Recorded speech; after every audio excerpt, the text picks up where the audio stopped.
You either use the internet for fun or you use the internet to grow. You're here to grow. Welcome to TRS Clips. There is something I want to revisit from everything we spoke right now, which was about Sri Aurobindo. Yes. He went and settled in Pondicherry in Auroville. For those viewers who don't know much about Auroville, it's its own kind of township with its own almost rules outside of Pondicherry. You go there now, you'll see a lot of old white people because I think it was at its peak in the 60s and 70s, and a lot of people moved into Auroville. They have their own economy, their own set of startups. There are one or two successful startups that have come out of there. Right. Honestly, like, I loved being in Auroville. I don't know how sustainable it is. I don't know how much into the future it'll extend itself. But that's probably one of the best, most amazing parts of India that I've seen, both in terms of visual beauty as well as the beauty of the things that are happening there. But there is local lore related to Sri Aurobindo and the mother, who I believe was a French lady who was also kind of the co-founder of Auroville. Yeah, in a way you could put it that way. You go to something called the Savitri Mandir there. You go to the Matri Mandir, which is the main golden globe, the round mandir. You feel a very strong energy in both those places. Extremely strong, extremely ethereal. The local lore says that Sri Aurobindo was performing a lot of experiments there to understand the nature of immortality in terms of creating mechanisms for the body to either reverse age or not age at all. I feel like this is chatter from the same realm that you mentioned, in terms of higher realms of intelligence, etc. Whatever it was, he was looking for the next steps of human evolution. Do you want to talk a little bit about that? Do you want to talk about immortality in yogis to begin with? Not much. First of all, let me say that I've not been to Auroville till now. Perhaps didn't feel too much urge. I wanted to visit Sri Aurobindo Samadhi, which I did. And that's in Pondicherry. Yeah, that's in Pondicherry itself. That said, so yes, there are aspects of writings of Sri Aurobindo the mother with respect to immortality and things like that.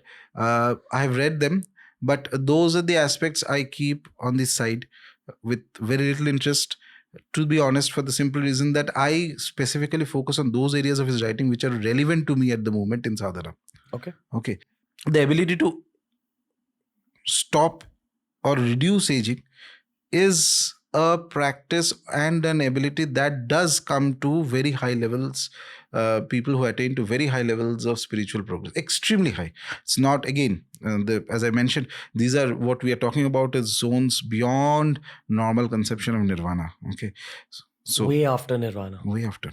And you might be able to do that, but I have a feeling that whether a person is able to actually extend his physical existence. So another point comes in, just struck my head. So why would somebody want to extend his life here? That's a question you have to ask. What is the benefit? If world is misery, what is the benefit in staying alive more? Maybe to just help the world. How? I don't know, guide younger So you versions. can guide, you can, I told you yesterday in the podcast, you, a spiritual person, genuine one, once he leaves his body, he gets even more abilities to guide. But sometimes it is possible for certain yogis to extend their lifetimes for many centuries. And those are not going to come so easily to you or me, for that matter, to any ordinary person. By the process of... So yoga is a very lot of loose term. Let's say there are both Hatha Yoga and Tantra has processes, but it requires more than process. It's not about a process.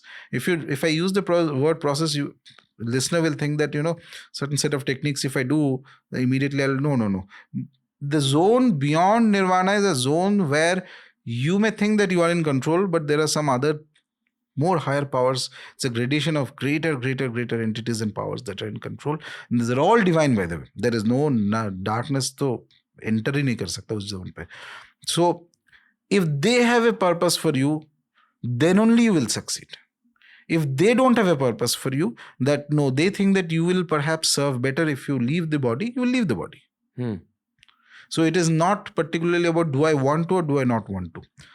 To give an example, in my last podcast, I was speaking about a Siddha who had helped me.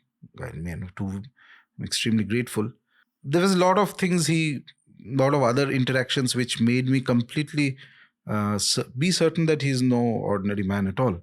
He's in a very, very, very advanced state.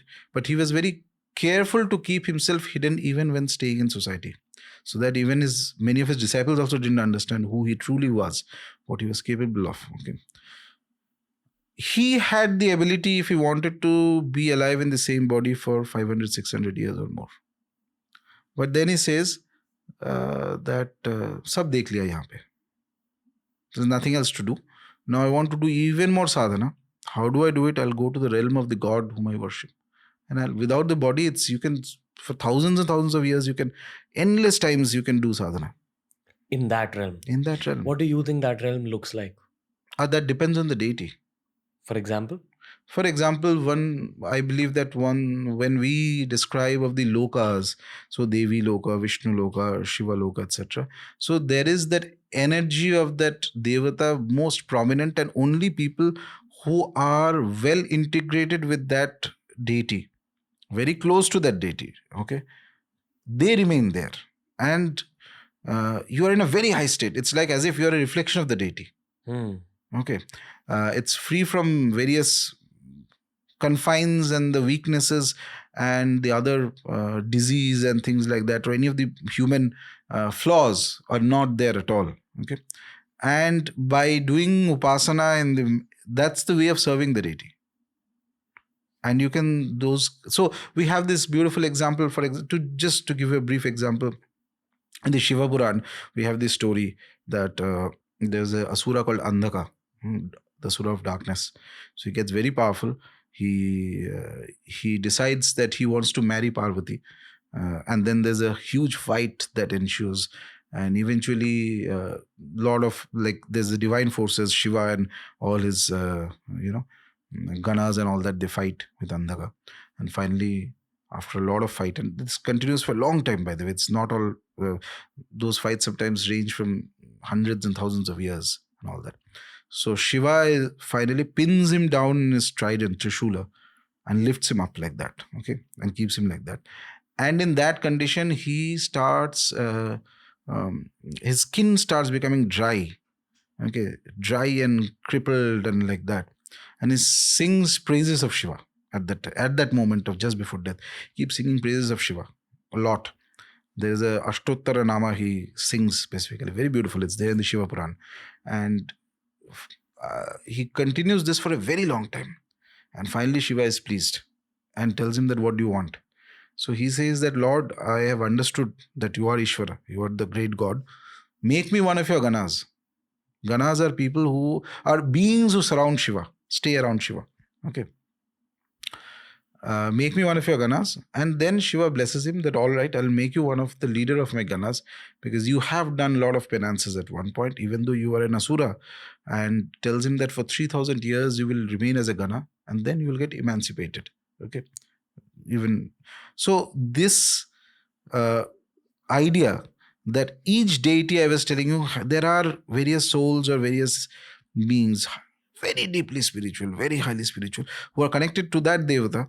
They can spend their innumerable periods of time, long periods of time, in the contact of the deity. And that creates a sense of terrific joy. That is also a form of devotion, by the way. It's like the culmination of your spiritual process. What else do you need? It's a bliss that is indescribable, that only the devata can give you. New clips released at the same time that a podcast releases. This is TRS Clips. Make sure you subscribe.